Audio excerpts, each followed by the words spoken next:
Hoy traemos un episodio muy especial en el que hablaremos de ciertos aspectos de cómo está la situación actual en Cuba. Para ello, contamos con Brian Campbell Romero, un analista político cubano especializado en la política de su país, aunque también se interesa por aspectos geopolíticos de otros países de Latinoamérica. Ahora mismo Brian se encuentra en La Habana y como me decía él antes, el internet puede ser bastante malo por ahí, con lo que la calidad del audio a lo mejor no es la ideal. Pero no pasa nada porque tenemos la suerte de hablar con él. Así que lo primero, darte las gracias por aceptar la invitación a la charla, Brian. ¿Cómo estás?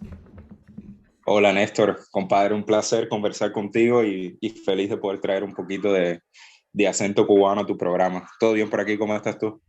Pues muy bien, encantado de tenerte. Em, yo contacté contigo porque había visto que eres el creador de una plataforma online que se llama La Habana Reports, en la que hay artículos de varios temas relacionados con la situación actual del país. Y quería preguntarte esta iniciativa de dónde sale y qué objetivos tiene. Bueno, la Habana Reports es, yo creo, bueno, la intención inicial era poder tener un espacio propio para publicar mis propios artículos, mis propias percepciones de lo que iba pasando en Cuba, pero también traer a otras personas, otras voces de la sociedad cubana y tratar de entender cómo, sobre todo los jóvenes cubanos, están viendo la realidad del país. Lo que ha sucedido en realidad es que Havana Report se ha quedado un poco estancada porque, bueno, con el trabajo y con otros requerimientos, y a veces estoy publicando mis artículos en otras plataformas, y la Ujú. idea era que fuera como una especie de boletín, ¿no? Twitter ahora tiene esta funcionalidad que te permite enviar boletines directamente a los correos de personas que se suscriban y quería Ajá. aprovechar eso, ¿no? Para aumentar la visibilidad. Es un proyecto en progreso, todavía me queda bastante para intentar impulsar eso. Es una gran idea. Y para alguien que escribe artículos bueno, a veces que pueden estar en contra del régimen o la opinión que tiene el gobierno ahí, ¿es fácil para ti expresar tus opiniones normalmente o siempre tienes que tirar por medios independientes? Bueno, sí, la respuesta es siempre hay que tratar de publicar con medios independientes o medios extranjeros, no solamente porque es difícil publicar en medios oficiales. O sea, primero te explico un poquito cómo funciona la prensa en Cuba. Ujú. En Cuba, el ejercicio de la prensa independiente es básicamente ilegal.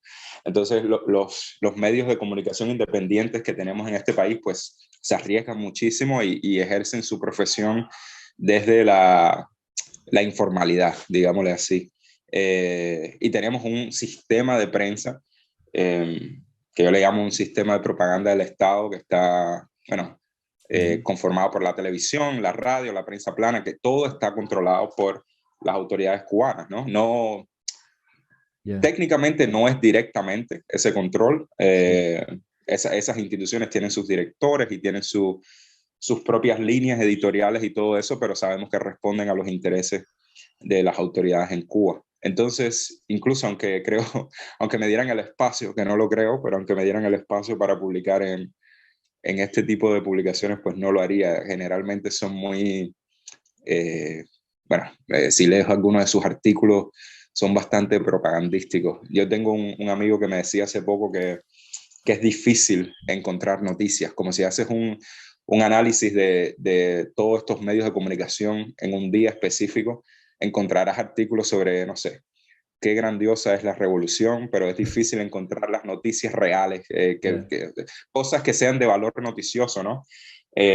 Aunque sí hay mucho, hay uno que se llama Cuba Debate, que, que he intentado tener una plataforma un poco más moderna, es 100% online y está como, son mucho más modernos ellos, Ujú. pero al mismo tiempo siguen teniendo la misma línea, ¿no?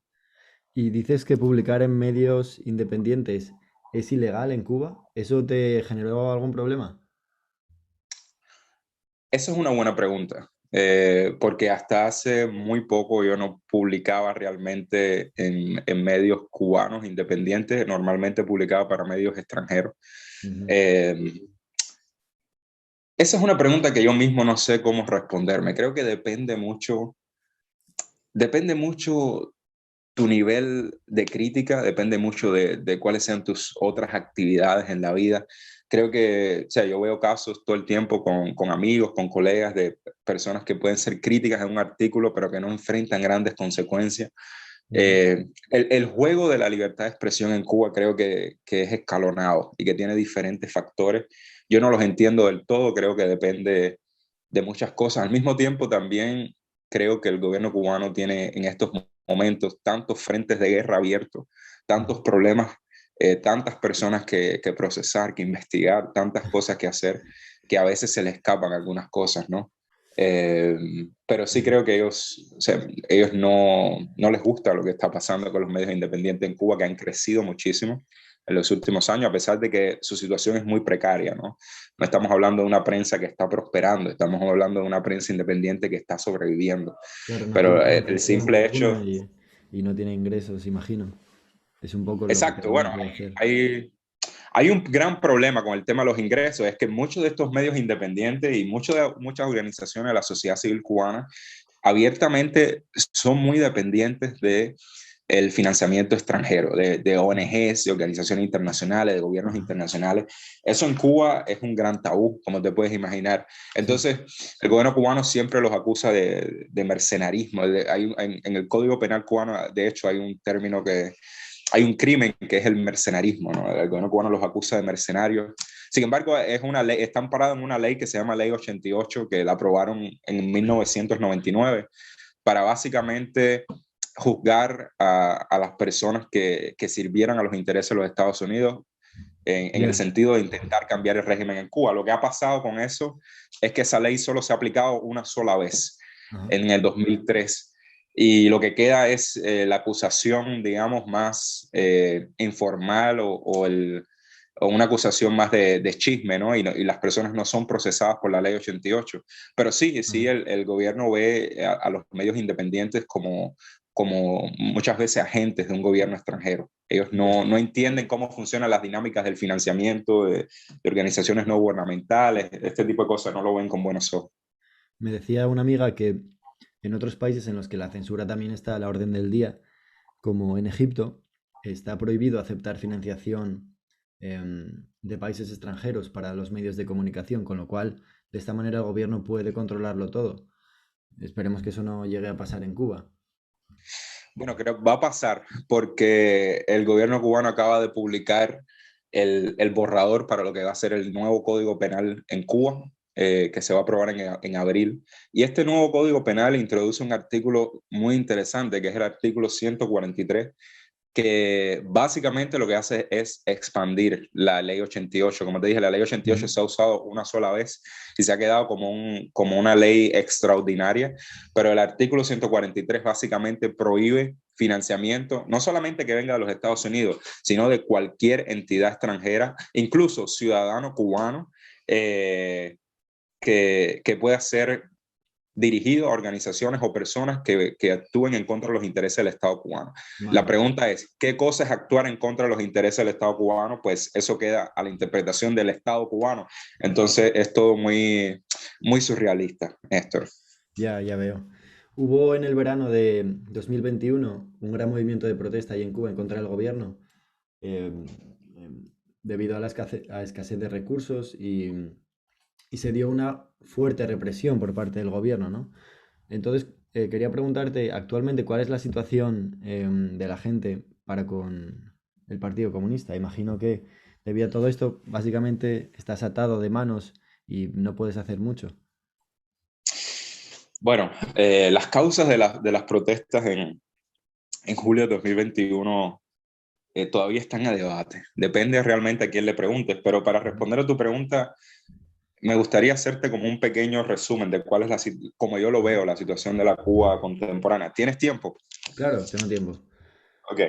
Bueno, lo primero, como yo lo veo, o sea, cada vez que alguien me pregunta cómo está Cuba, cómo tengo muchos amigos fuera de Cuba que siempre me están preguntando, o por mi trabajo me preguntan como cuál es la situación contemporánea en Cuba, lo que me viene a la mente, lo que realmente me gustaría decir es que Cuba se encuentra en un momento interesante de su historia, no, pero no creo que sea así. aunque de hecho supongo que sí lo es, dependiendo de qué se considere interesante. Pero cuando yo observo la situación actual de mi país, pues percibo un estado de estancamiento bastante profundo. Este estancamiento domina la línea narrativa de la Cuba contemporánea. Sí. Pero bueno, regresando a tu pregunta, creo que hoy Cuba es un país estancado y eso tiene origen en el diseño mismo del sistema gobernante. Cuba es un país cuyo sistema gobernante no está orientado hacia el desarrollo o la prosperidad. Es un país que tiene como objetivo principal, es un sistema en este país que tiene como objetivo principal la autopreservación por aquello de los enfrentamientos constantes con los Estados Unidos durante la Guerra Fría Sí. y desde los inicios de lo que hoy conocemos como la Revolución Cubana en 1959, el sistema siempre se ha mantenido bajo el acecho de un peligro existencial. Sí. El miedo a ese peligro del colapso del sistema, del cambio de régimen, en muchos casos tuvo sentido, en muchos otros fue creado por el mismo sistema para legitimarse. Hoy las autoridades cubanas vemos cómo instrumentalizan ese miedo para justificar la inercia y el status quo. Muchas veces escuchamos a los políticos cubanos y funcionarios públicos decir abiertamente que las reformas económicas que ellos mismos se comprometieron a implementar no pueden ser implementadas por el momento simplemente por recelo a que las cosas, bueno, a que las cosas cambien muy rápido. Hace unos días yo publicaba un artículo en El Toque. El Toque, por cierto, es un muy valioso medio independiente en Cuba. A tu Sí. audiencia, pues le digo que si quieren entender la sociedad cubana y los problemas actuales, que lean El Toque. Pero en este artículo yo hablaba sobre, para mí, las políticas económicas y cómo esas políticas económicas necesitan una narrativa clara que entusiasme el futuro. Sin embargo, las autoridades cubanas parecen resignadas al status quo. Escuchamos a los políticos cubanos culpando a los Estados Unidos de todo lo que pasa en Sí. Cuba y utilizando líneas y frases trilladas que repiten una y otra vez. Ya desde los Yo tiempos creo que, de Fidel Castro, imagino. exacto, es un Que siempre discurso estaba que todo el ya, rato que con eso, tienes toda la razón, que si los un discurso estados. que ya se probó, funciona y así lo siguen repitiendo. Y En la Cuba, gente los sigue, políticos. y la gente sigue creyendo en eso en Cuba. Buena pregunta. Creo que de nuevo depende a quién le preguntes. Yo creo que hay una división generacional. Si le preguntas a la generación de mis abuelos, de mis padres, o si le preguntas a mi generación, hay diferencias. Hay no solamente generacional, hay jóvenes que sí creen en ese discurso, yo creo, por muchas razones. Pero yo creo que hay un segmento de la sociedad cubana que todavía sí cree en ese discurso, aunque ese segmento es cada vez más pequeño, porque es difícil para el gobierno, para las autoridades justificar lo que está pasando, justificar la Claro. falta de progreso en todos los sentidos. Y ellos utilizan todo el tiempo, hay una teoría que ellos utilizan para explicar lo que pasa en Cuba, y es la llamada teoría de la plaza sitiada, del cuartel sitiado, rodeado. Esta teoría pues dice que cuando el enemigo es superior y tus tropas están rodeadas, pues es necesario hacer todo lo que se pueda para mantener la unidad interna como única forma de prevenir la derrota, para evitar aquello de divide y vencerás. Así el gobierno justifica el sistema de partido único o la prohibición de ejercer el periodismo independiente o las muchas limitaciones de la sociedad civil cubana. Es Ya. para evitar la división dentro de Cuba porque tenemos a los Estados Unidos que nos están asediando, atacando y toda la cosa. Sí. Esta teoría es ridícula y anacrónica, ¿no? Sí, porque Néstor, en eso el es cuestión de 2022. tiempo que al final los que están en la plaza pierdan o se mueran de hambre. Exacto, pero además de eso es que lo jodido de esta teoría es que te permite notar que quienes dirigen Cuba piensan que están dirigiendo un cuartel militar, porque esta es una doctrina básicamente militar, y es que ellos en esencia son, esta gente que dirigen, son militares. Y bueno, acá tenemos un refrán que imagino es internacional, y dice como algo así como, si eres martillo, todos los problemas son clavos. Y ellos son militares, entonces todos los problemas son problemas Ya. militares para ellos. Em, Volviendo a las causas de esas protestas del 2021, em, era eso, un estancamiento general en cuanto al progreso, que no había, la economía no se mueve y al final eso genera escasez por todas partes. Yo creo que en buena parte sí. Mira, las protestas comenzaron afuera de La Habana, lo cual es muy interesante, porque La Habana siempre es el epicentro de todo lo que pasa, o casi todo lo que pasa en este país. Las Mm. protestas comenzaron muy cerca de La Habana, pero afuera de La Habana, en otra provincia. Y las personas en esas localidades pues estaban en esos días específicos sufriendo apagones constantes. Ajá. Las colas, no sé cómo le dicen en España las colas, pero es como básicamente las líneas que se hacen para comprar comida, Sí, las como colas. bueno, las colas son interminables, hay una situación económica bastante difícil, ¿no? Si tú no tienes electricidad constantemente, si tienes que, para comprar un poco de pollo o lo que sea, tienes que Ujú. hacer una cola de 6 horas o más, Madre de Dios. lógicamente eso llevó a el detonante. Sin embargo, creo que el 11 de julio del 2021 fue simplemente el resultado de la acumulación sostenida Sí. de muchos problemas en este país, no solamente económicos, sino también políticos, porque escuchamos a personas, a grupos de personas en este país decir algo increíble. Y era en las calles, se escuchaban, ahí están los videos que decían abajo la dictadura y libertad. O sea, no era Claro, solo una cuestión de comida. claro. Entonces, creo que es multifactorial y creo que también fue algo tan masivo que no fue un líder quien convocó esas protestas, fue muy espontáneo, fue muy masivo. Entonces las personas salieron por todo tipo de razones. Hay personas que tú le preguntas y salieron porque no tenían electricidad y otras porque su familiar más cercano estaba detenido por razones Ujú. políticas. Entonces hay muchos factores que contribuyeron a eso. Hubo una gran represión frente a ese movimiento. Muy dura, una represión que, por cierto, hasta el día de hoy todavía estamos viendo las consecuencias. El gobierno cubano en diciembre comenzó los juicios contra las personas que fueron detenidas el Ujú. 11 de julio y estos juicios, bueno, las personas las están juzgando por cosas tan banales como resistencia a la autoridad Ujú. o, bueno, desacato le decimos aquí, Sí, o, o vandalismo, pero también hay muchas personas que están siendo juzgadas por sedición, que el cargo de sedición es un cargo para mí semimedieval, muy abstracto, muy ridículo, pero básicamente eso. Entonces eso lleva condenas de hasta, bueno, depende de quien le pregunte, 15, 20, 30 años de prisión, que es ridículo por salir o sea a que te pueden protestar. caer de 15 a 20 años por protestar en Cuba. Bueno, no por protestar en Cuba, pero sí por el cargo de sedición. Lo que pasa es que la fiscalía ha sido muy ligera en la aplicación de este cargo, entonces eh, sí, básicamente muchas personas que salieron a protestar están siendo juzgadas bajo sedición y eso sí lleva una condena bastante alta, o sea, que se te acabó la vida, básicamente. Y estas colas interminables para comprar comida, falta de gasolina, de electricidad y demás, son situaciones que se siguen manteniendo hoy en día. Sí, sí, el estancamiento económico de nuestro país, pues a veces parece interminable. La, bueno, siempre hemos tenido problemas de escasez en este país. Sin embargo, la pandemia, incluso antes de la pandemia, provocó una situación muy difícil, ¿no? Por varias razones. Antes de eso, el gobierno de Venezuela estaba muy inestable, la producción, Cuba es muy dependiente de la producción petrolera venezolana, la Ujú. producción de petróleo de Venezuela estaba muy baja, de hecho, solamente en diciembre de 2021 lograron alcanzar el millón de barriles de petróleo otra vez diario. Sí. Las sanciones, cuando estaba el gobierno de Trump en Estados Unidos, las sanciones se intensificaron bastante, afectaron los principales ingresos del gobierno cubano, que era el turismo, Ajá. el, el, la prestación de servicios médicos en el exterior. El gobierno cubano envía muchos doctores y profesionales de la salud al extranjero por Ujú. remuneración económica. Eso es uno de los principales sectores de la economía cubana. Todo eso se vio afectado, ¿no? Antes de la pandemia lo hizo peor, pero el gran problema de base es el mal manejo macroeconómico de la economía cubana. Eso no se arregla eh, fácilmente, ¿no? Sobre todo porque son las mismas personas que causaron el problema las que siguen tratando de solucionarlo.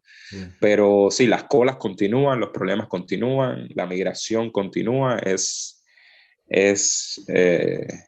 bastante compleja la situación todavía. Mencionabas ahí a Estados Unidos. Durante la etapa de Obama al frente de la Casa Blanca, las tensiones se relajaron un poco y ambos países se llegaron a abrir algo más el uno al otro. Se restablecieron relaciones diplomáticas y demás. Y luego con Trump la cosa se puso más cruda, puso lo que tú decías, limitaciones al turismo, sanciones económicas, a los vuelos me parece también. Y ahora Con Biden al frente, ¿qué relaciones se presentan entre ambos países? Bueno, es muy interesante porque yo recuerdo en las elecciones americanas del 2020, sí, 2020, Ujú. los cubanos estábamos, recuerdo esos días de noviembre antes, los cubanos estábamos con eh, una tensión, como si fuéramos a elegir nuestro propio presidente por primera vez en 60 años. Todo el mundo hablaba de ese tema, todo el mundo, o sea, era interesante porque el gobierno cubano siempre ha hecho énfasis en la cuestión de la soberanía, pero los Ujú. cubanos ya en esos días habíamos entregado completamente nuestras esperanzas y las pusimos en la elección americana. Y mucha gente en Cuba quería que saliera Trump. Trump fue muy negativo para las relaciones entre Cuba y los Estados Unidos. Eh, También muchos cubanos en Miami o también en Cuba querían que Trump fuera reelecto porque creían que 4 años más de Trump iban a lograr lo que 60 años de administraciones sucesivas americanas que tuvieron una política dura contra Cuba no lograron. Ajá. Pero bueno, salió Biden y había una esperanza para muchos, sobre todo había una esperanza para el gobierno cubano y para los cubanos de a pie, que Ujú. querían el regreso del turismo americano, el regreso de la Sí. embajada, que la embajada americana está cerrada en Cuba. Eh, Estuvo abierta con Obama, ¿no?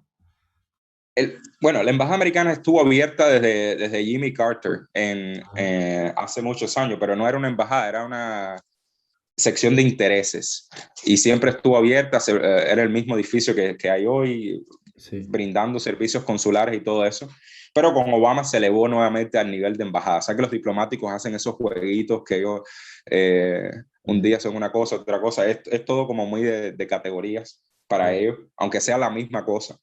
Pero lo que pasó es que Trump cerró la embajada de Estados Unidos aquí en Cuba por un problema específico que te puedo comentar después, Vale. si quieres. Pero lo que te decía es que había mucha esperanza Sí, con Joe con Biden. Biden para los cubanos de a pie y para el gobierno cubano que veía en Biden como el regreso de la era Obama. Lo cierto es que no ha sido así para nada. Biden empezó muy cauteloso con Cuba. Los Ujú. sucesos del 2021 de julio complicaron más la situación Ujú. y bueno, hoy estamos en un periodo también de estancamiento con la relación con los americanos, en la relación con los americanos, bastante profundo en el sentido de que los americanos se han resignado también a cada cierto tiempo ellos lanzan sanciones económicas nuevamente, pero esta vez son sanciones económicas bastante específicas contra funcionarios cubanos Ajá. del Ministerio del Interior, del Ministerio de las Fuerzas Armadas, todas esas cosas, pero no hacen nada más realmente. La administración Biden, bueno, también creo que eso responde a la situación interna de los Estados Unidos. Esta es una administración bastante débil políticamente hablando, Ajá. entonces le cuesta moverse a nivel internacional. Y en el caso de Ya. Cuba, bueno, no es una prioridad Cuba, pero también creo que se ha complicado mucho el escenario político y el gobierno cubano realmente dejó pasar su oportunidad dorada durante el gobierno de Obama, porque en el 2016, en el último año de Obama, el gobierno cubano empezó a retraerse un poquito de la apertura que había pasado. O sea, el cierre que vimos con Trump no empezó con Trump. El gobierno cubano empezó a restringir las licencias para los empresarios privados, empezó a tomar ciertas medidas políticas que restringieron el diálogo entre los Estados Unidos y Cuba. Ya. Ellos perdieron esa oportunidad pensando que Hillary Clinton iba a ser Ujú. electa y que ellos podrían tener una posición negociadora más fuerte. Eso Ujú. no pasó y ahora vemos que el momento político ya se perdió en Estados Unidos. No existe ahora mismo un consenso en los lugares donde importa, que es en la Florida, en New Jersey, en los lugares donde hay muchos cubanos y también que son estados decisivos en las elecciones americanas. No hay un consenso de restablecer relaciones con Cuba al nivel de Obama. Sí hay un consenso en restablecer servicios consulares, en restablecer las remesas. Hay mayoría, pero es muy, como te digo, la administración americana es muy débil en este momento. El turismo, eso era una parte importante para los ingresos de dinero extranjero en Cuba. Ahora el turismo americano está activo de nuevo. Pues no, pero tengo que hacer un paréntesis también. El turismo en este país está activo fuertemente desde los años 90 Ajá. y sin el turismo americano. O sea, Siempre Ya. tuvimos mucho turismo de Canadá, mucho turismo de Europa, sobre todo de España, Alemania, Italia, Francia. Vienen muchos turistas a Cuba todos los años. Ujú. Entonces Cuba tenía niveles bastante decentes de turistas todos los años antes del 2015, con el restablecimiento de las relaciones con Obama. Lo que Ajá. sí es innegable es que cuando empezaron a venir los americanos en masa, ¿sabes cómo son ellos? Ellos son, Sí, bueno, sin el estereotipo, pero ellos son bastante dominantes como culturalmente hablando, y sí. empezaron a venir los americanos en masa y es cierto que como le dio un impulso a la economía, un impulso al sector turístico en Cuba, y sí es muy deseable que regrese el turismo americano, pero eso no ha pasado, Ujú. por la pandemia y por la situación política también. Em, Antes de hablar de la pandemia, me gustaría hacerte una pregunta. Mm, Dada la situación actual, imagino que hay mucha gente joven que está desencantada con el régimen. Entonces, ¿qué tan fácil es salir de Cuba y buscarse la vida en otro país? Bueno, Néstor, este es un tema que me duele en el alma, porque todos los días tengo un amigo, un conocido, un colega que me dice que se va de Cuba. La cosa es que no, bueno, en esencia no es fácil, Claro. pero las personas encuentran la manera, ¿no? Se quieren ir, sobre todo jóvenes que son talentosos, que tienen Ya, estudios, es una porque pena. muchas personas en Cuba tienen estudios que Ujú. son gratis además, y que para mí eso siempre ha sido la ridiculez más grande, porque Ya. el Estado cubano invierte recursos increíbles en educar a su población y después no deja que ellos utilicen esos conocimientos. Es un Sí. desastre. Es Pero, pegarse un tiro en el pie. eh, Entonces la gente se exacto, tiene que ir. exacto. Pero sí, bueno, no es fácil. Los cubanos encuentran maneras increíbles de salir de este país. Bueno, Ujú. históricamente la manera más recurrente era lanzarse en un barco, en una balsa, en un bote improvisado a los Estados Unidos. ¿Sabes? Miami y La Habana están muy cerca, Sí. y las crisis que teníamos de miles y miles de personas lanzándose al mar era increíble.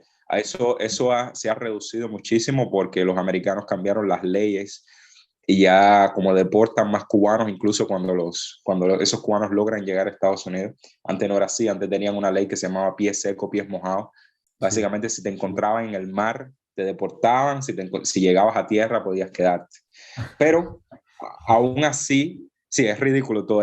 Todo sobre Cuba y la política, incluso de los americanos, es como el Macondo de... es Ya. toda una locura. Pero los americanos cambiaron esa ley, Ujú. eh, y aún así, este año la Guardia Costera Americana ha encontrado, ahora no tengo el dato, una lástima, pero es récord desde el 2016, el Sí. número de cubanos que se están lanzando al mar. Sin embargo, la nueva vía de escape es que los cubanos van a algún país que no tenga restricciones de visa en América Latina, Ajá. y de ahí empiezan a cruzar fronteras, Sí. ¿no? Hasta llegar a la frontera México-Estados Unidos, que es un viaje ridículo y largo, pero así lo hacen. O muchos cubanos también van a Europa, van a México, van a estudiar, van a hacer maestría. O sea, lo que te quiero decir es que las personas cuando quieren irse, sobre todo las personas que tienen preparación, Ujú. encuentran la manera, pero no es Ya. fácil. Ya. Es una pena. En cuanto a, en cuanto al COVID, ¿cómo ha sido ahí el manejo de la pandemia y la situación en cuanto a medicinas y vacunas? Es otro tema interesante porque a pesar de todo lo que estoy diciendo, que da una perspectiva bastante crítica de Cuba y del gobierno cubano, la realidad es que el sector de la biotecnología es uno de los sectores que, que el gobierno cubano ha priorizado desde hace muchos años. Anda. Entonces, el sector de la biotecnología en Cuba tiene resultados muy notables y tiene una capacidad de exportación de medicamentos, exportación de vacunas que son creadas en Cuba, que es increíble. Sí. Cuando comenzó la pandemia, el gobierno cubano puso ese sistema de creación de medicamentos bueno, como la industria biotecnológica la puso en función de producir vacunas. El gobierno cubano hoy tiene 3 vacunas contra el COVID-19: Soberana 01, Soberana Plus y Abdala. Hay 2 más que están en investigación, pero aún no se han utilizado en la población general. Debo Ajá. decir que estas 3 vacunas aún están bajo revisión de la Organización Mundial de la Salud. El gobierno Sí. cubano recientemente presentó la documentación finalmente, porque se demoraron muchísimo para presentar Ujú. la documentación ante la OMS. Sí, Pero bueno, están bajo revisión, o sea que no son vacunas reconocidas por nadie más que Cuba, a pesar de que hay sí. otros gobiernos en el mundo, como el gobierno mexicano, que están utilizando las vacunas cubanas. Eso es muy interesante, a mí me Ya, parece. ya es Eh, interesante que, sobre todo, bueno, ahí tenéis algún tipo de, aquí en Europa y en muchos países de aquí, hay una cosa que es el Corona Pass, imagino que habrás oído hablar de ello, que lo que Ujú. hace básicamente es en cierto modo obligarte a que te vacunes porque si no, no puedes entrar a ningún sitio. Ahora, por ejemplo, yo estoy viviendo en Dinamarca y eso ya lo han quitado, pero en países como España se utiliza bastante pues eso para ayudar a la población, por así decirlo, a tomar la decisión de vacunarse, ¿no? ¿En Cuba tenéis algo así o vacunan a todo el mundo o puedes escoger si te vacunas con esas vacunas que no están aprobadas por la OMS o cómo va? Bueno, sorprendentemente, la vacunación en Cuba no es obligatoria. Digo Mm. sorprendentemente porque teniendo en cuenta las tendencias autoritarias del gobierno cubano, sorprende que no nos hayan forzado. Pero al mismo tiempo no existe ninguna otra opción. El gobierno cubano tomó la decisión política, no técnica, no científica, una decisión política de Ajá. solamente utilizar vacunas cubanas. Anda. Entonces, aquí no tenemos más nada que eso. Si te quieres vacunar, te vacunas con eso. Un por ciento muy alto de la población, de nuevo, no tengo el dato, Sí. pero existe el dato, solo que yo es mi debilidad. Yo no lo tengo ahora mismo, pero un por ciento muy alto de la población cubana está vacunada con alguna de estas vacunas. Hubo un periodo muy breve de tiempo en el que el gobierno cubano utilizó, creo que vacunas chinas en Cienfuegos, que es Ujú. una provincia para el centro del país, pero creo que fue una experiencia muy corta. Entonces, me atrevería a decir que casi el 100% de las vacunas que se han administrado en este país han sido vacunas locales, pero no es obligatorio vacunarse.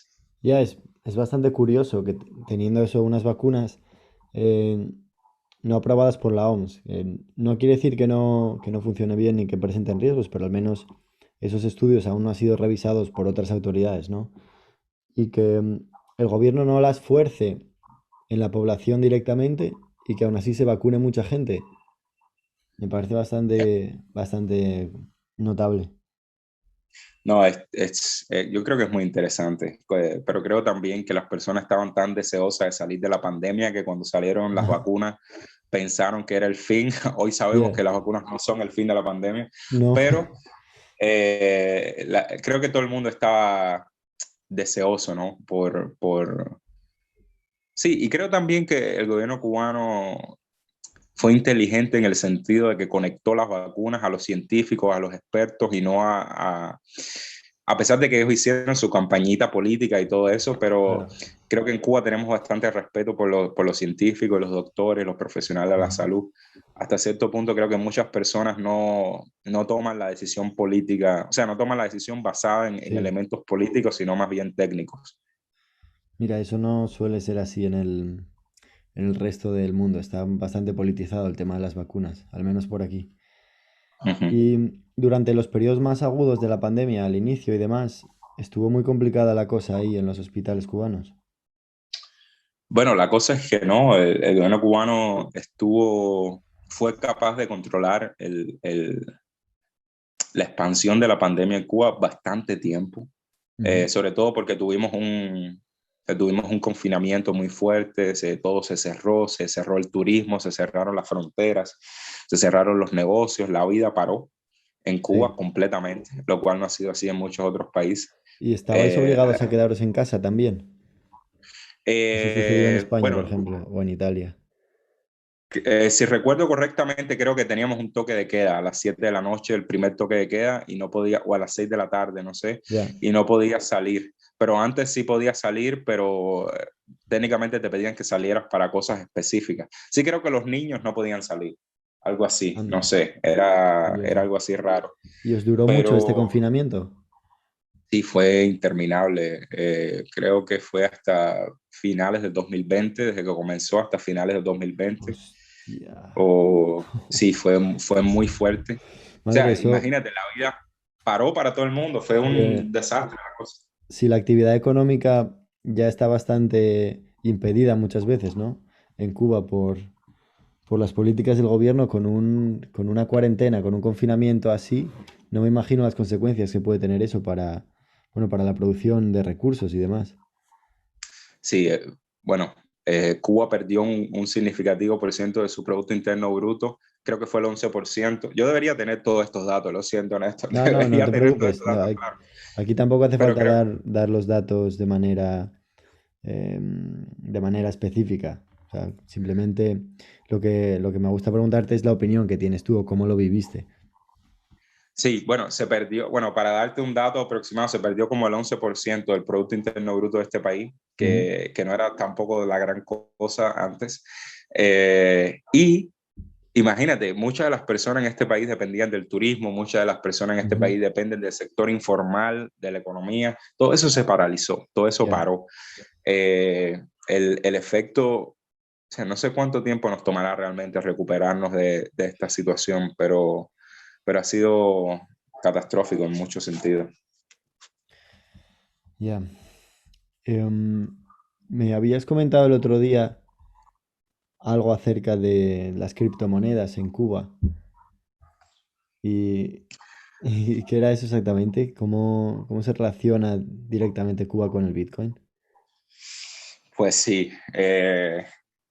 me da pena contigo porque los cubanos hablamos mucho y siento que estoy hablando mucho, pero también es la pasión por Cuba, creo. Claro, claro. Pero Que- el tema del Bitcoin abre otra pasión por las criptomonedas para mí personalmente. ajá. La cosa es que, bueno, eh, Dices, creo que todo el mundo, tú eres fan de las criptomonedas, ¿no? Tú abogas por ellas. bueno, te voy a ser honesto, yo no soy, creo que hay muchas personas que se identifican como, ellos le dicen, ¿cómo le dicen? Maximalistas del Bitcoin o de las criptomonedas, que creen 100% en estas cosas. Ah, ya, ya, sí. Un Yo poquito, no ¿no? tengo, sí, yo no tengo esa convicción en Ya. Bitcoin o en ninguna otra criptomoneda, pero yo sí tengo una convicción total de que el sistema monetario actual, no solamente en Cuba, en el mundo, es insostenible. Este sistema monetario que estamos Ah, llevando, ajá. sinceramente, está fuera de control. Sí. Entonces, yo no sé si va a ser el Bitcoin o qué va a ser, pero sí algo tiene que surgir que nos lleve hacia otra forma de entender el dinero y de entender Claro. cómo movemos el dinero. Pero en el caso cubano es muy interesante porque es muy claro, es muy fácil establecer cuál es el valor agregado que tiene el Bitcoin y las criptomonedas para Cuba. Cuba es un país que vive bajo sanciones económicas de los Estados Unidos. Cuba es un país que no puede participar, el gobierno cubano no puede participar abiertamente en el sistema financiero internacional, pero los Ah, ciudadanos cubanos tampoco pueden participar en el sistema financiero internacional. O ¿y sea, eso? vemos todos ¿Por los qué días no? porque técnicamente la ley de los Estados Unidos dice el embargo americano sobre Cuba Sí. hace una excepción para emprendedores y personas de la sociedad civil en Cuba, pero los bancos, las empresas tienen tanto miedo que cancelan las cuentas de los cubanos. Todos los días vemos algún emprendedor cubano, algún negocio cubano privado que le cierran la cuenta o que no le Madre. dejan abrir una cuenta en cualquier institución, incluso, no sé, de España, de Francia, de Panamá, de China, de la Luna. No Ya. se puede, no se puede. Realmente los cubanos enfrentamos restricciones financieras muy fuertes a la hora de ser como ciudadanos del mundo, ciudadanos normales del Claro. mundo. Y el Bitcoin es Eh, una salida a estas restricciones, ¿no? exacto, Es una exacto. Para mí libertad. el Bitcoin, sí, es... además, el Bitcoin como cuando tú ves, yo no soy una persona muy tecnológica o muy capaz en Yo cuestiones de tampoco. ciencia. Sí. Bueno, estamos en familia, me alegro. Pero cuando yo veo, o sea, cuando yo empecé a estudiar el Bitcoin y los fundamentos del Bitcoin, y todo empezó porque yo quería escribir un artículo sobre el Bitcoin en Cuba, qué estaba pasando. Ujú. Pero ahí me enamoré del Bitcoin, me di cuenta, la infraestructura es hermosa, es como, es literalmente hermosa. Yo creo que así es como, solo puedo comparar eso a cuando vea a mis hijos por primera vez, cuando finalmente tenga hijos. Yo tengo 26 años y los veo y digo, bueno, esto es hermoso, esto Ya. es increíble. Además, que tú puedes participar en la creación de eso es como genial. Pero para Cuba Sí. tiene un valor agregado clarísimo. Actualmente es una comunidad muy pequeña, creciente, pero pequeña de las personas que utilizan Bitcoin en Cuba. Ah, Creo que, puedes pagar con Bitcoins ahí en Cuba. La en respuesta es algunos no. Hay negocios. algunos negocios, como son, creo que los puedes contar con una mano, con los dedos de una mano. Son Ya, ya, como ya. 4 negocios que aceptan Bitcoin. O sea, no, la respuesta es no, pero muchos negocios y personas lo utilizan para comprar fuera de Cuba, para hacer cosas fuera de Cuba, para lograr autonomía financiera Claro. como ciudadano del mundo. Igual, yo creo que el Bitcoin con la volatilidad que tiene actualmente, hasta que se logre la estabilidad del Bitcoin, Ujú. actualmente como moneda, como dinero, como forma de pago, a mí me parece un poquito ridícula. Yo veo el Bitcoin ahora mismo digamos, como bienes raíces digitales, Ujú. virtuales, como te permite la capacidad de almacenar valor a largo plazo, te permite, eh, bueno, básicamente, sí, ahora que estamos hablando con Facebook y toda la cosa del metaverse y todas Ajá. las cosas que ellos se meten, de tener propiedad digital, virtual. Y para mí Claro. eso tiene un valor muy interesante hacia el futuro. Pero no solo el Bitcoin, como hay muchas criptomonedas, como estas, las llamadas criptomonedas estables, que son criptomonedas que no tienen esa volatilidad y que Ujú. están pegadas al valor de algo intrínseco, como hay muchas criptomonedas que están pegadas siempre al valor del dólar. Sí. Entonces, por ejemplo, DAI o Tether o la que sea, eh, eso tiene un valor para los cubanos también, porque puedes Claro. hacer transacciones internacionales con una moneda que tú siempre vas a saber cuál es el valor, que no es el caso con el Bitcoin, ¿no? Eso es perfecto, claro. Yeah. Uy, qué bien. Pero hay Sí. un caso súper interesante que te digo, por eso para mí el tema de las criptomonedas, el Banco Central de Cuba finalmente dijo, yo tenía mucho miedo que el Banco Central de Cuba iba a seguir la línea directiva o el ejemplo de China, que Ujú. China ha tomado una política muy oscura y prohibitiva hacia el Bitcoin y las criptomonedas, Sí. pero el Banco Central de Cuba básicamente dijo, no, nosotros estamos estudiando este tema y esto puede tener valor para nuestro país. Y eso a mí me parece interesante. Ujú. Me preocupa que solamente sea algo que ellos dijeron por el placer de decirlo o para salir del paso, pero creo que el hecho de que no lo han prohibido y que lo están estudiando tiene valor. Pero te iba a decir que hay casos muy interesantes, por ejemplo, en Birmania o Myanmar, no sé cómo la gente lo conoce, que hubo un golpe de Estado recientemente Sí. y que estaba en todas las noticias. Bueno, los militares que hoy están en el poder en ese país, pues básicamente empezaron a utilizar la moneda china para, para, para transar en ese país, mientras que el gobierno, que supuestamente es el gobierno democrático que está en el exilio, empezó a utilizar Tether, que es una criptomoneda estable anclada al valor del dólar, para Ujú. básicamente reunir dinero de la diáspora y llevar a cabo su misión o su actividad política. Entonces a mí me parece eso, como hay un valor tan claro para mí de las criptomonedas Sí. para este país y incluso para los Estados Unidos. A mí me parece raro también que los americanos estén tomando una posición o sea, cuando digo los americanos me refiero al gobierno americano, estén tomando una posición tan de retroceso con las criptomonedas cuando hoy vemos que la fuerza del dólar como moneda dominante en el sistema financiero internacional va en declive. Eso Ujú. está claro. No en el corto plazo, pero sí en el largo plazo. Vemos Ujú. que las grandes instituciones, los países que tienen reservas internacionales, están favoreciendo el euro u otras monedas antes que el dólar. Eso está claro. Y buena parte de eso es que los americanos han abusado del sistema financiero internacional con el tema de las sanciones económicas y todo eso. Pero para mí, algo que lograría mantener el valor del dólar y el dominio de los Estados Unidos en el sistema financiero internacional es el uso de las criptomonedas estables, que ellos Sí. logren que haya más criptomonedas estables ancladas al valor del dólar que funcionen, que sean legales en Cuba, que sean legales en Birmania, que sean legales en cualquier país, pues todavía depende del sistema financiero americano. Entonces, creo que los gobiernos están Claro, sí. siendo raros con el tema de las criptomonedas Sería un todavía. poco expandir sus posibilidades, ¿no? De comercios internacionales. Pero imagino que los propios bancos americanos tampoco les parece muy buena idea tener las criptomonedas y perder el control.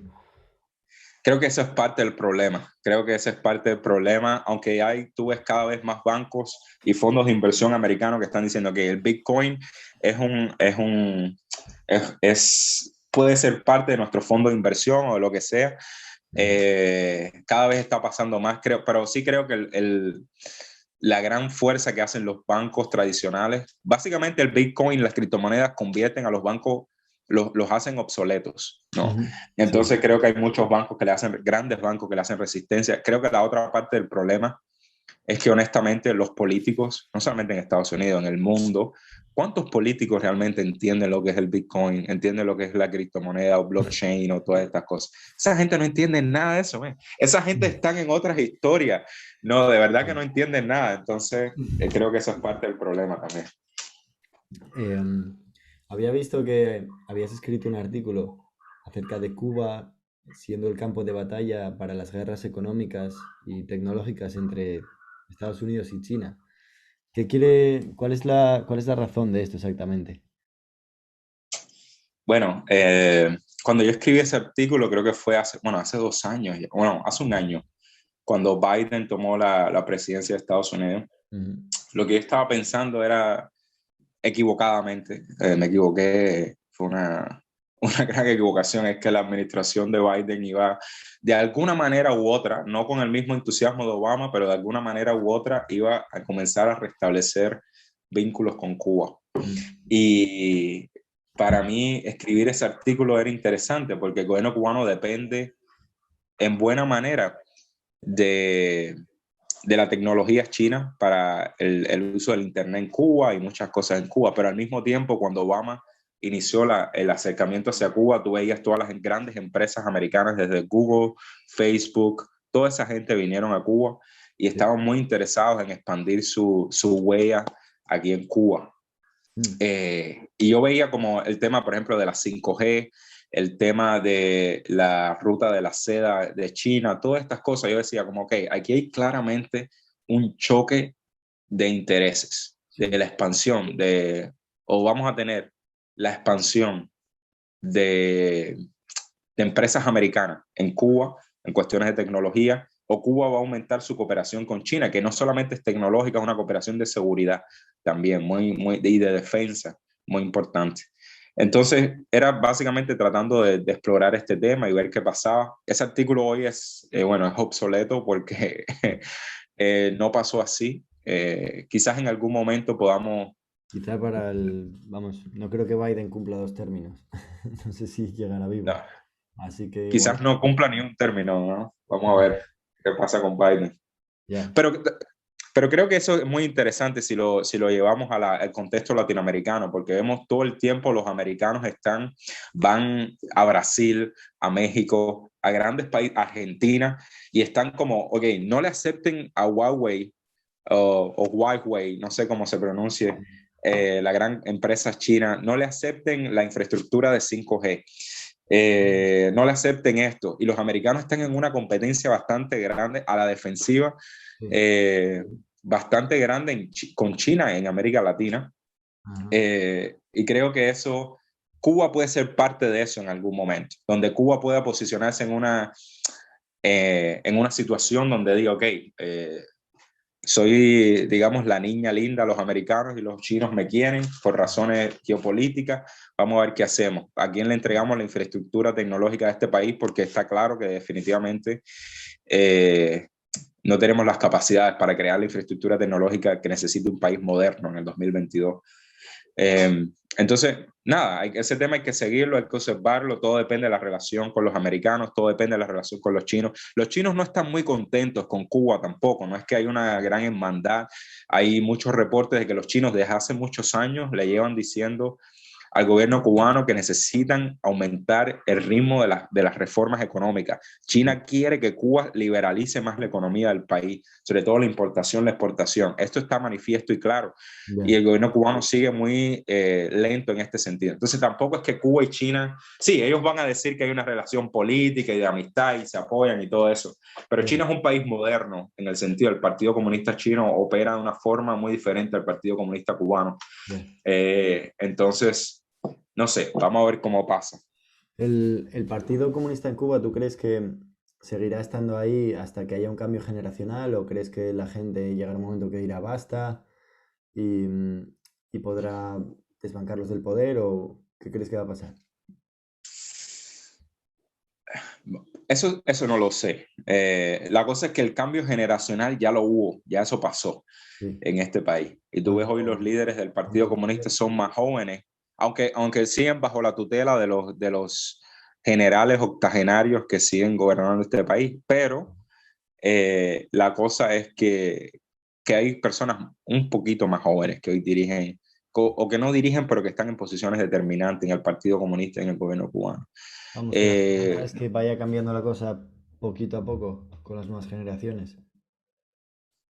no creo, Néstor, sinceramente me parece que, eh, ¿sabes? Por ejemplo, con la administración de Trump en Estados Unidos, con la pandemia, con las manifestaciones contra el gobierno el 11 de julio, el sistema político tenía dos opciones. Una era como hacerle frente a esa situación, entender que los cubanos están en una posición muy difícil y abrirse al cambio, o eh, fortalecerse en la posición actual. El Partido Comunista escogió la segunda.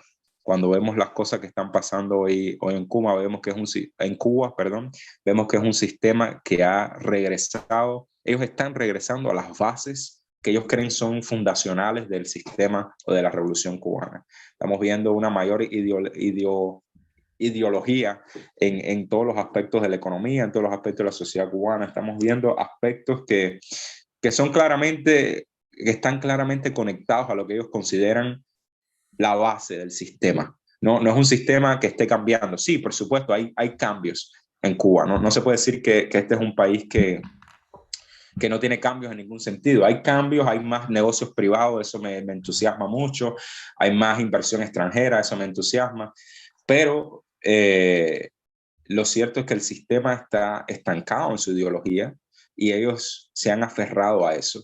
Ya. Entonces, yo no veo un cambio. Yo trabajo para, una de las cosas que yo hago como freelancer es trabajo para The Economist, la empresa británica, Ujú. y ellos tienen una proyección hasta el 2026. Y esa proyección hasta el 2026 dice que no va a haber cambio de sistema en Cuba en estos años que quedan, ¿no? Y yo concuerdo con eso. Yo Ya. creo que realmente el sistema no quiere cambiar, no necesita cambiar porque todavía tienen capacidad de imponerse. Y los cambios que hacen son coyunturales, es para salir del paso y para cambiar el tema. Ya. Sí, no veo yo grandes posibilidades de cambio. Al mismo tiempo te digo, mira, nadie predijo el 11 de julio del 2021, nadie predijo esas grandes Ujú. protestas que se... Ya. Entonces, hay una gran industria de analistas y de expertos, no me estás viendo ahora, pero lo hago en comillas, expertos que predicen cosas y todos podemos estar equivocados. Y Claro. mañana yo llamarte y decir, mira, me equivoqué y todo fue diferente, Ya. pero no lo veo así. Ojalá en este caso te equivoques, aunque bueno, hasta con todo lo que lleva el Partido Comunista desde la revolución ahí hasta 2026 no me parece tanto. Quiero decir, el 2026, como quien dice, desde la revolución está a la vuelta de la esquina. Bueno, es que el 2026 es la fecha que ellos creen que tienen capacidad de predecir, pero después van a hacer un estudio en el 2025 y a lo mejor eso se extiende hasta el 2030. Entonces, Ya. es lo que hay. Y luego leí un artículo que me llamó la atención, que hablaba de los derechos humanos y racismo en Cuba. Decía que me parece que 2/3 de las personas negras en Cuba no tienen acceso a Internet, que los cubanos blancos son los que controlan la mayor parte de los negocios y reciben la mayor parte de la financiación para emprendedores, y que además tienen no sé cuántas veces más de posibilidades de tener una cuenta bancaria. ¿Y cómo es que, o sea, esto viene de una ideología atrasada con el régimen o cómo está instaurado tal racismo en la sociedad cubana? Bueno, no, la respuesta es, eso no es parte de la ideología de la Revolución Cubana. De hecho, la Revolución Cubana llegó al poder con la promesa de erradicar el racismo. Ujú. Y un par de años dentro de la Revolución, Fidel Castro tuvo la genial idea en un discurso decir que ya, que se resolvió el tema y que Cuba erradicó el racismo. A partir de ese momento se convirtió como en tabú político hablar de racismo en Cuba, y hablar de racismo en Cuba se convirtió como, o sea, si estabas hablando de racismo, era como, ¿por qué? ¿Por qué estás hablando de eso? ¿Quieres provocar la división? No somos negros ni blancos, somos cubanos. Hoy, el hecho de que no hayamos tenido un debate sobre el racismo en Cuba durante tanto tiempo, el hecho de que se haya ocultado los efectos reales del racismo en Cuba por tanto tiempo, ha implicado implica que aumentó el problema racial en este país. Y yo tengo, este es un tema, bueno, que me toca de cerca, porque soy un cubano negro, y yo tengo muchas conversaciones con amigos cubanos que son personas muy valiosas para mí, pero los cubanos tienen, desde mi punto de vista, a lo mejor le entrevistas a alguien más y te dice algo diferente, desde mi punto de vista tiene un gran problema para reconocer su propio racismo. Ningún cubano se reconoce como racista a sí mismo, pero hay prácticas muy racistas en la sociedad cubana. Entonces muchos de estos amigos que son muy valiosos me dicen, bueno, sí hay racismo, pero es una cuestión cultural y no es institucional en este país, o no está, como no es un racismo institucionalizado. Y yo pienso, a ver, si son las personas blancas las que están en mejores posición para tomar ventaja de las reformas económicas y emprender negocios y salir adelante, si son las personas blancas las que ocupan las posiciones en el gobierno, las posiciones de poder. Por cierto, este es un gobierno de hombres blancos viejos, lo cual a mí me resulta increíble porque la izquierda internacional, europea, latinoamericana, americana, siempre está luchando contra esto, pero en el caso cubano son inmunes a ese tema. Ellos vienen aquí, la izquierda española, la izquierda europea, vienen aquí, se codean con estos señores octogenarios, todos generales, y están bien. Ellos no ven ninguna contradicción en eso, todos blancos, todos bien, todo cool. Pero ese es un símbolo de institucionalización en el racismo, del racismo en la sociedad cubana. Pero hay muchos otros. Para mí el tema económico es fundamental. Sí, yo creo que si ves que hay la desigualdad económica, la falta de prosperidad económica, si tú puedes claramente hacer una diferencia entre las personas blancas en Cuba, las personas negras, y quién tiene más, quién tiene menos, pues bueno, hay institucionalización del racismo. El gobierno cubano, precisamente por no querer hablar del tema racial, para pretender que se resolvió, lo que hizo fue incrementar el racismo en Cuba. Y es lo que estamos viendo hoy. Raúl Castro, después de que Fidel Castro renunció porque se enfermó y toda la cosa y le pasó el poder a su hermano, Raúl Castro tiene una visión bastante interesante con el tema del racismo, y es el tema de las políticas afirmativas. Él quiere que haya una cierta cantidad de negros o personas mestizas en la Asamblea Nacional, en cargos políticos, en la televisión, etcétera, etcétera. Pero es todo muy simbólico, muy de números, como no hace la diferencia que tú tengas 50 personas mestizas o negras en la Asamblea Nacional, si todavía la mayoría de las personas negras o mestizas en el país están en una desventaja económica. Entonces, nada, cosas así también es muy común. Te pongo casos personales, que tú vayas caminando y la policía en Cuba tiene muchos poderes constitucionales, digámoslo así. Entonces tú puedes ir caminando por la calle, ellos te pueden detener solamente para preguntarte por tu carnet de identidad, tu identificación, y saber quién tú eres y qué tú haces ahí en ese barrio, en esa zona, en esa fiesta, lo que sea. Es muy común que yo vaya caminando con amigos que son blancos y que la policía venga a mí a pedirme el carnet, ¿no? Entonces, incluso en la formación de la policía, de las instituciones de las instituciones y las personas que están supuestamente para hacer cumplir la ley, hay un sesgo racial. Y no digo que esas personas, esos policías sean racistas, solo que es la formación institucional que reciben y así lo implementan. Quizá en su vida personal actúan de otra manera, pero no lo piensan mucho, ¿no? También los policías cubanos son generalmente muy jóvenes, personas con poca educación, porque claro, los si son traen educados así, dudo que en su vida privada lo hagan de otra manera también. Exacto, yo les doy el beneficio de la duda para no parecer como extremista o lo que sea, pero tampoco creo que sean muy progresistas en su vida privada. Ya. Vale, pues es un problema bastante grave que parece que está bastante acentuado ahí. Luego también hay desigualdad para las mujeres en cuanto a salarios y demás. Bueno, en cuanto a salarios, no. Técnicamente, o sea, en Cuba tenemos un sistema, el sistema laboral es muy centralizado, entonces el salario es el mismo por la misma posición, cuestiones así, para personas que trabajan para instituciones del gobierno. En el sector privado no sé cómo se maneja el tema, creo que no tanto tampoco, creo que es un tema cultural que en Cuba lo hemos pasado, el tema del salario, de pagarle menos a las mujeres, no lo sé, quizás le pregunto a alguien y me dice algo diferente, pero no Ya. lo veo como un tema tan latente. Eh, Aunque quizás ese es mi sesgo machista, quizás no lo sé, tengo que yo llamarme al capítulo. Bueno, sí, Pero sí, hay grandes eh, problemas de género en este país. Hay violencia doméstica, la violencia doméstica en este país es preocupante. Aunque todo esto te lo estoy diciendo con evidencia, digámosle, eh, no sé si empírica es la palabra, es que el gobierno cubano no revela estos datos. Para ellos estos datos son cuestiones de seguridad nacional, ellos no revelan estos datos, pero sí hay mucha evidencia de violencia doméstica, bueno, de machismo, de sexismo en todos los espacios de la sociedad cubana. Eso sí es claro y manifiesto, a pesar de que esta se dice ser una sociedad y la Revolución Cubana, otro de sus principios fundadores era la emancipación de la mujer, pero hoy vemos que realmente no. De hecho, Fidel Castro decía que la revolución que vivieron las mujeres es otra revolución dentro de la Revolución Cubana. Ujú. Eh, pero no es el caso, no es el caso actual. Luego vas, o sea, eso es solamente una consigna política.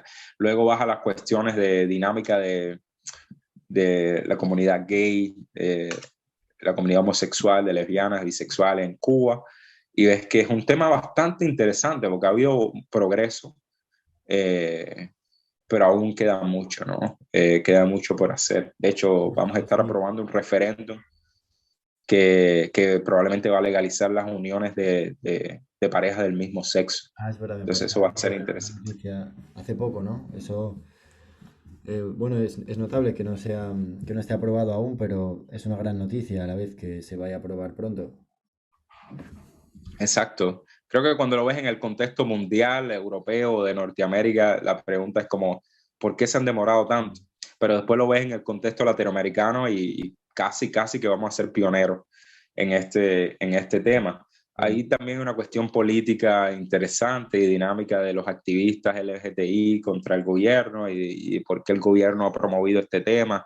Es todo muy interesante y muy dramático, pero lo cierto es que más personas van a tener más derechos y eso es algo siempre para mí positivo. Y es bastante bueno que se haya dado esos progresos teniendo en cuenta que lo que hay en Cuba es un sistema que básicamente promueve la desinformación o no deja, vamos, los datos no los libera de este tipo de cosas, con lo cual la gente tampoco puede basarse en hechos empíricos para promover movimientos, con lo cual se encuentran más atados de manos a la hora de protestar y de exigir derechos y realmente no puede saber lo que pasa en el país. Coincido contigo. Creo que hay personas muy valiosas que han tomado liderazgo en este asunto. Y creo que, bueno, cuando se apruebe finalmente va a ser muy interesante, muy importante, porque como te digo, la lógica es siempre de expandir derechos sociales, derechos económicos, derechos políticos, Ujú. y si podemos dar pasito a pasito para lograr eso, para mí está perfecto, ¿no? Ya. Hay una gran oposición en este país ahora de las iglesias evangélicas y la iglesia católica, sobre todo la iglesia católica en Cuba, a pesar de que, bueno, ellos están en su propia historia, en su propia cosa, y ellos dicen, ellos se montan en unas películas en su cabeza, la iglesia católica dice que es la religión del pueblo de Cuba. Ah, Eso yo no lo tengo claro, pero lo cierto es que las iglesias evangélicas, por ejemplo, como en toda América Latina, han crecido mucho y las iglesias evangélica y la Iglesia Católica le están haciendo una oposición bastante fuerte a esta ley, a la propuesta de esta ley, y ellos le hicieron una gran oposición a la aprobación de la Constitución. Nosotros aprobamos una Constitución en 2019, una Constitución nueva, que es como la misma cosa, pero técnicamente la etiqueta de nueva. Y esa Constitución, de hecho, algo muy interesante es que proponía la legalización del matrimonio igualitario. Y la oposición de las iglesias evangélicas fue tan fuerte y ellos han logrado tanto poder en las comunidades en Cuba, sobre todo en el campo, en las provincias, que el gobierno cubano tuvo que retirar esa propuesta y someter la Constitución a referéndum sin esa propuesta. Entonces ahora es que vamos a aprobar un código de familia nuevo y en ese código de familia está la propuesta o la ampliación de la posibilidad del matrimonio igualitario. Qué bien, a pesar de imagino que la oposición de la iglesia continúa. Sí, continúa. Es bastante notable, bastante fuerte. Que para mí, honestamente, yo estoy en desacuerdo con ellos, pero para mí esto es en algo que yo estoy siempre en debate con mis amigos y personas cercanas, como yo entiendo su posición y yo voy a respetar siempre su derecho a luchar porque su posición sea la ley de la República.